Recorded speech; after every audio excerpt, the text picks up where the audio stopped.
ॐ ज्ञानतिमिरान्धस्य ज्ञानञ्जनशलाकया चक्षुरुन्मीलितं येन तस्मै श्रीगुरुवे नमः।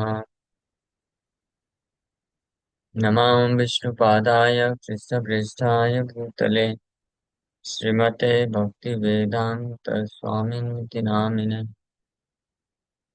नमस्ते सारस्वती देवे गौरवाणी प्रचारिणे निर्विशेषशून्यवादी पाश्चात्यदेशतारिणे।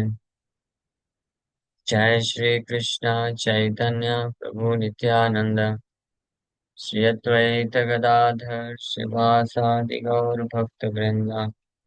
हरे कृष्णा कृष्णा कृष्णा हरे हरे, हरे राम राम राम हरे हरे। हरे कृष्णा।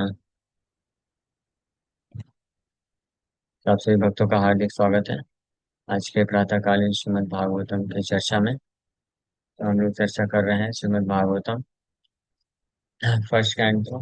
हरे कृष्णा। चैप्टर 7 वर्ष नंबर, ये तो भगवद गीता है। महाभारत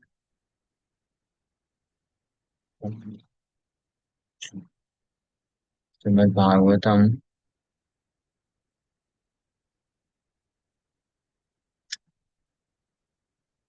चैप्टर 7 है नहीं क्या?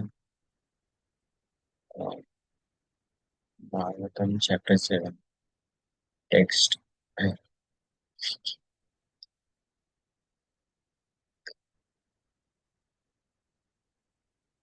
टेक्स्ट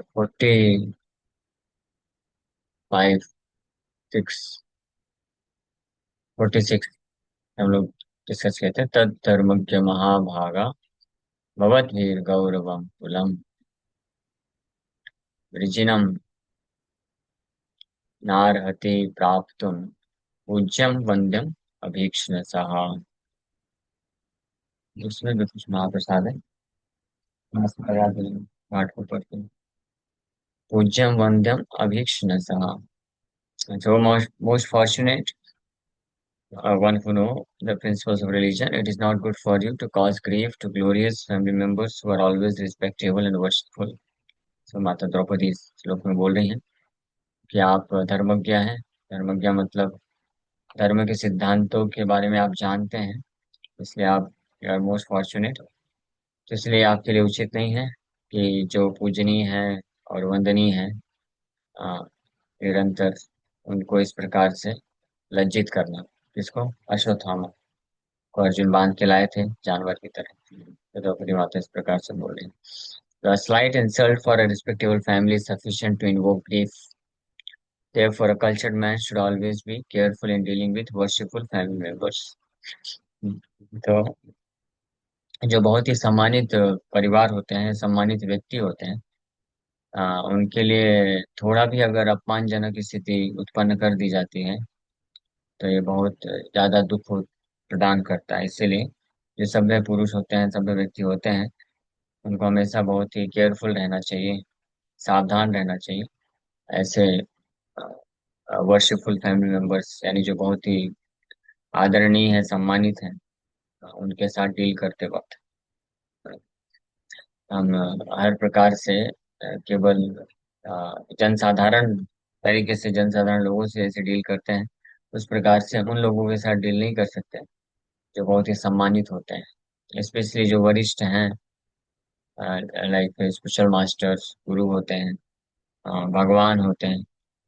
तो ऐसे साधारण तरीके से डील नहीं करना चाहिए। तो इसके लिए धर्मज्ञ होना चाहिए। धर्मज्ञ means one should know the principles of religion. धर्म के क्या सिद्धांत है, मीन्स कैसे व्यवहार करना उचित रहता है, ये जो जानेगा तो फिर इन बातों को ध्यान रख करके वो डील कर सकता है। तो अब आगे बोल रहे हैं, माँ रोदित अस्य जननी गौतमी पति देवता यथाहमृतवत् सार्ता रोद्यम्यश्रुमुखी।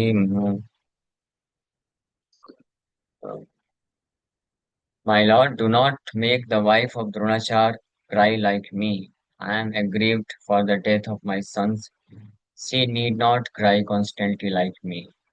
So द्रौपदी इस प्रकार से आगे बोल रही हैं कि जिस तरह से द्रोणाचार्य की पत्नी यानी कृपि अश्वत्थामा की माँ को आप ऐसी स्थिति में मत डालो अ, कि उनको मेरे जैसे रोना पड़े।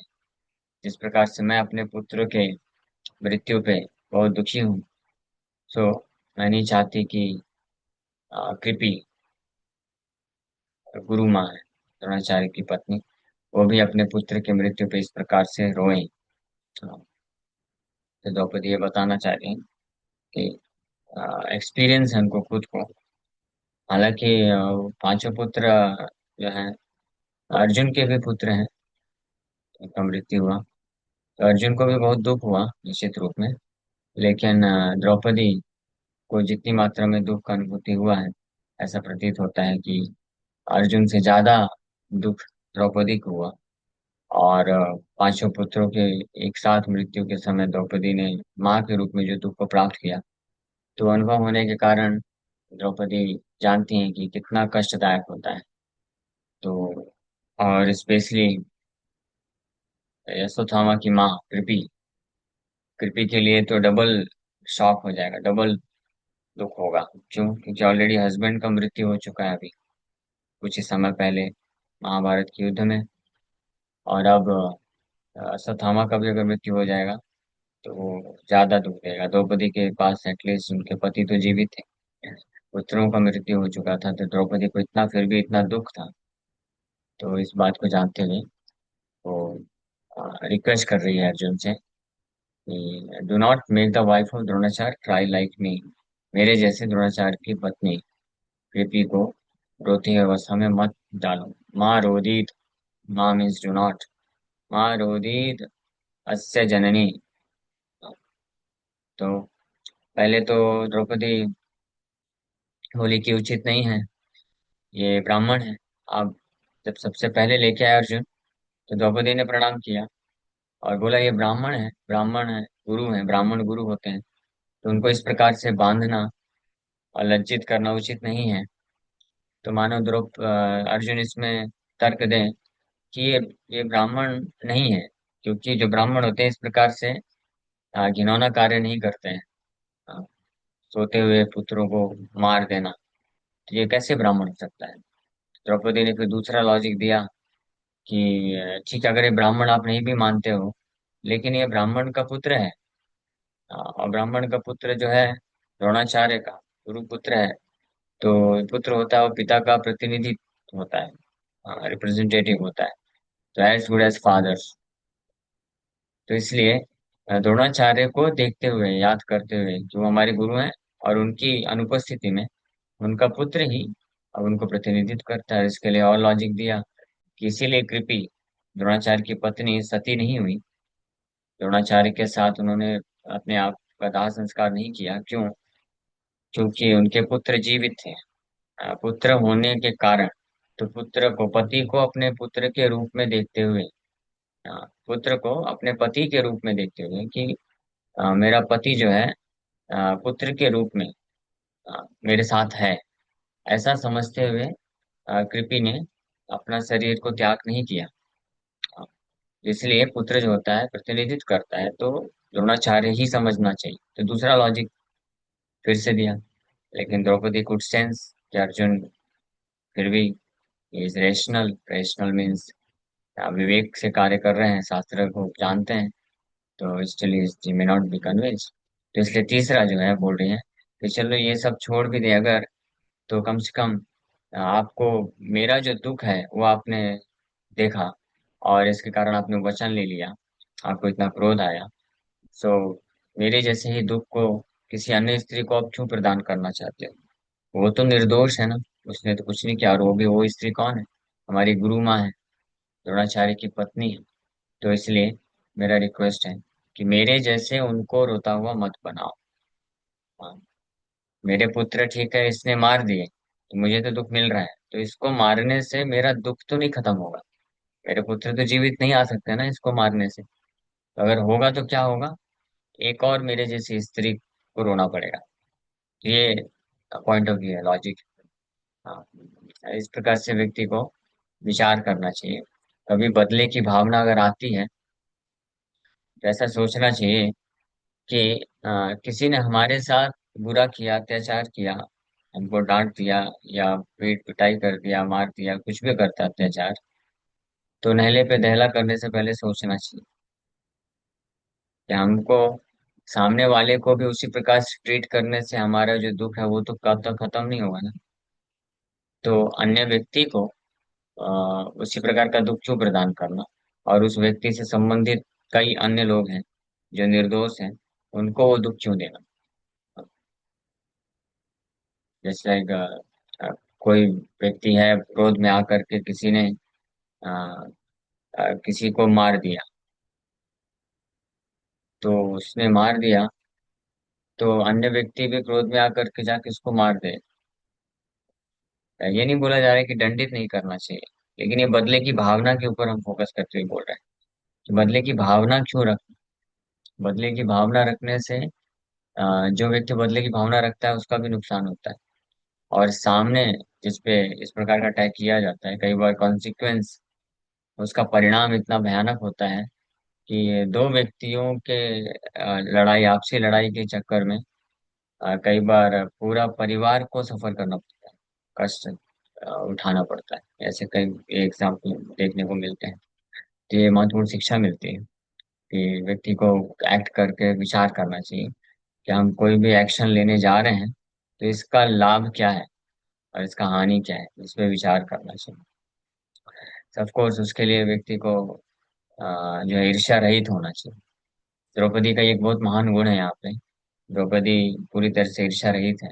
ईर्ष्या का भाव नहीं है, दुख है बहुत ज्यादा, लेकिन ईर्ष्या का भाव नहीं है। वो ये नहीं सोच रही कि मेरे पुत्रों को की मृत्यु पे मुझे दुख हुआ है, हाँ, तो इसकी माँ को भी ये दुख मिलना चाहिए, नहीं इसको भी वैसे ही मार दो। इस प्रकार से विचार नहीं कर। इसलिए यहाँ पे बोल रहे हैं, माँ रोदिरस्य जननी गौतमी पति देवता। Gautami means the wife of Dronacharya, Dronacharya की पत्नी जो माँ है इसकी, पति देवता, वो तो बहुत चेस्ट है। भले ही अश्वत्थामा को आप सोचते हैं कि ये तो ब्रह्म ब्रह्म बंधु है, या इसके अंदर अपने के पिता पिता की कोई गुण नहीं है। पिता इसके द्रोणाचार्य हैं, वो महान गुरु हैं, महान आचार्य हैं, लेकिन ये नहीं है। हाँ, तो इसलिए इसको दंडित कर देना चाहिए। लेकिन गौतमी द्रोणाचार्य की पत्नी, वो तो पति देवता है, वो तो चेस्ट है, why should he suffer, why should she suffer. उनको क्यों इतना कष्ट को भोगना चाहिए। यथा अहम मृत वत्सा आरता रोदिनी अश्रु मुखी हूँ। हाँ, so माँ रोदित रोदित, माँ रोदित अस्य जननी गौतमी पति देवता। Do not make the mother of this Aswathama, who is wife of Dronacharya and who is very chaste to her husband. So उसको मत रुलाओ, यथा अहम मेरे जैसा, मृत वत्सा जिसका, जिनके पुत्र मारे गए हैं, आर्ता उसके कारण बहुत दुखी है, रोदमी क्राइंग, अश्रु मुखी, टीयर्स इन द आईज, मुंह, तो मुंह मतलब कॉन्स्टेंटली, निरंतर, मेरे जैसा उनको भी निरंतर रोने के लिए मत छोड़ दो। ये जो है द्रौपदी बोल रही है। तो ये सबसे महत्वपूर्ण पॉइंट है।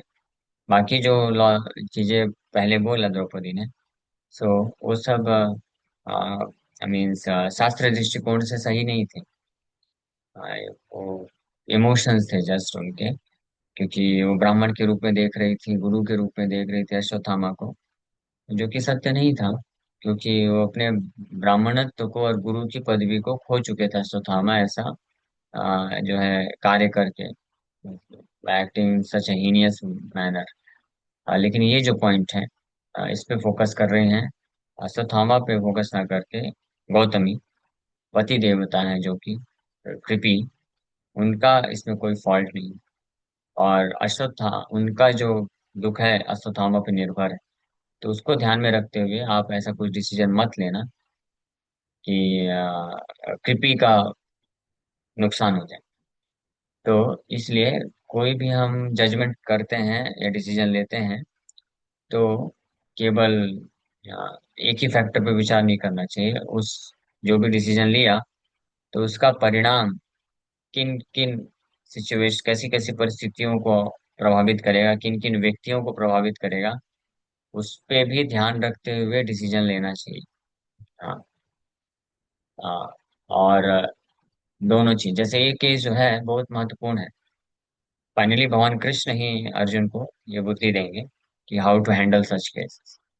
इस तरह के केसेस कई बार आते हैं, नॉट एग्जैक्टली लाइक दिस, ये मारने वाली बात, बट ऐसे कई बार स्पेशली जो मैनेजर्स होते हैं, मैनेजमेंट जो करते हैं, तो उनको इस प्रकार से कई बार ऐसे डिसीजन लेने होते हैं कि सामने वाला व्यक्ति को कोई किसी प्रकार का दंड देना जरूरी है, लेकिन जो निर्धारित दंड है वो देने से अन्य कई लोग प्रभावित होंगे, या अन्य कई परिस्थिति प्रभावित हो सकती है जो उचित नहीं है। तो इसलिए उस दंड के स्वरूप को, पनिशमेंट का जो स्वरूप है उसको चेंज करना होता है। स्पेशली ऐसा बताया जाता है with regards to Brahmans and Vaishnav. ब्राह्मण और वैष्णव, क्योंकि समाज में सबसे महत्वपूर्ण जो योगदान है ब्राह्मणों और वैष्णवों का होता है, वो हेड ऑफ द सोसाइटी बोलते हैं उनको, हेड बोला जाता है। हाँ, हाँ, तो उनको इसलिए अगर उनसे कभी अपराध हो जाता है, तो जनरली ये प्रिस्क्रिप्शन नहीं है कि उनको मृत्यु दंड दे देना चाहिए। क्योंकि मृत्यु दंड देना मतलब, ठीक है, उनके किसी अपराध है, मृत्यु दंड तुल्य भी अगर अपराध हो जाता है, कोई ब्राह्मण या वैष्णव कर देते हैं जाने अनजाने में, तो मृत्यु देना वो उनके उस व्यक्ति के लिए ठीक है, जजमेंट हो सकता है। लेकिन उनसे संबंधित, उनसे जो प्रभावित जो समाज है, उसमें कई लोग, फिर कई लोगों का नुकसान होता है या प्रभाव प्रभाव पड़ता है, प्रभावित हो सकते हैं। इसलिए इस प्रकार से उनको मृत्यु दंड न दे करके कुछ ऐसा पनिशमेंट देते हैं जो कि उनके अपराध का भंजन भी कर सके, और साथ में उनको उनके कारण जो समाज है उसमें दिक्कत भी ना जाए। तो ये इस प्रकार से परिणाम पे विचार करते हुए किया जाता है। ये वैदिक टाइम पे नहीं, आज के समय में भी ऐसा देखा जाता है कि अगर कोई बहुत ही रिस्पॉन्सिबल पोजीशन में है, और कोई चाहे बहुत बड़ी कंपनी हो, ऑर्गेनाइजेशन हो या गवर्नमेंट हो, ऐसा कोई संस्था है जिसमें कोई बहुत बड़ी रिस्पॉन्सिबल पोजीशन में है, और अनजाने में स्पेशली, विदाउट बैड इंटेंशन, अगर उन्होंने कुछ ऐसा बड़ा गलती कर दिया, तो जनरली उनको उस प्रकार से पनिशमेंट नहीं दिया जाता है जिस प्रकार से कोई साधारण व्यक्ति कर देता। हाँ। तो इसका मेन कारण, तो कई बार लोग ना समझ पाने के कारण जजमेंट देने वाले व्यक्ति में दोष देखते हैं कि देखो, उनको तो छोड़ दिया या केवल इतना ही दंड दिया, हम कर देते तो हमको पूरा दंड मिलता। तो उसमें केवल वो व्यक्ति के ऊपर विचार नहीं है, उस व्यक्ति से संबंधित जो चीजें हैं उस पर भी विचार करके ही डिसीजन दिया जाता है। तो एनीवे, तो यहाँ पे ये पॉइंट द्रौपदी क्लियर कर रहे हैं कि उसी प्रकार से अश्वत्थामा को मारना मतलब उनकी माँ को मारने जैसा। तो इसलिए फिर भगवान कृष्ण आगे चल के फाइनली ये अर्जुन को इंटेलिजेंस देंगे, बुद्धि देंगे कि now you should act in a manner. इस प्रकार से अर्जुन, अब तुमको डिसीजन लेना चाहिए, क्योंकि अर्जुन को ही डिसीजन लेना लेना चाहिए, ताकि आपका जो वचन है वो भी पूरा हो जाए कि मैं अश्वत्थामा को मारूं। अर्जुन ने वचन ले लिया था, प्रतिज्ञा ले लिया था, तो भगवान कृष्ण नहीं चाहते थे कि अर्जुन की प्रतिज्ञा भी भंग, और शास्त्र के दृष्टिकोण के आधार पर जो मर्डर करता है उसको मृत्युदंड मिलना चाहिए, तो वो भी दिक्कत ना हो। और प्लस द्रौपदी का जो बात है वो भी ठीक हो जाए, उसको भी टेक केयर किया जा सकता। तो ये दोनों एस्पेक्ट पर विचार करते हुए फाइनली अर्जुन एक्ट करेंगे। इस श्लोक में ये महत्वपूर्ण शिक्षा मिलती है। The sympathetic good lady as she was, Srimati Draupadi did not want to put the wife of Dronacharya in the same position of childlessness, both from the point of motherly feelings and from the respectable position held by the wife of the Acharya. तो श्रीमती द्रौपदी जो है वो बहुत ही sympathetic good lady के रूप में प्रोपा जी लिख रहे हैं। दैट मीन्स बिकॉज वो शुद्ध भक्त है भगवान की, तो ऑलरेडी ये उनका गुड नेचर है, स्वभाव है। तो वो नहीं देखना चाहते थे, द्रोणाचार्य की पत्नी को ऐसी स्थिति में नहीं डालना चाहते थे जिसमें उनको इस प्रकार का कष्ट हो। ओके, यहीं पे विराम करते हैं। Thank you very much. एक इम्पॉर्टेंट अनाउंसमेंट है, उसके बाद क्वेश्चन आंसर लेते हैं। वृंदावन यात्रा के रिगार्डिंग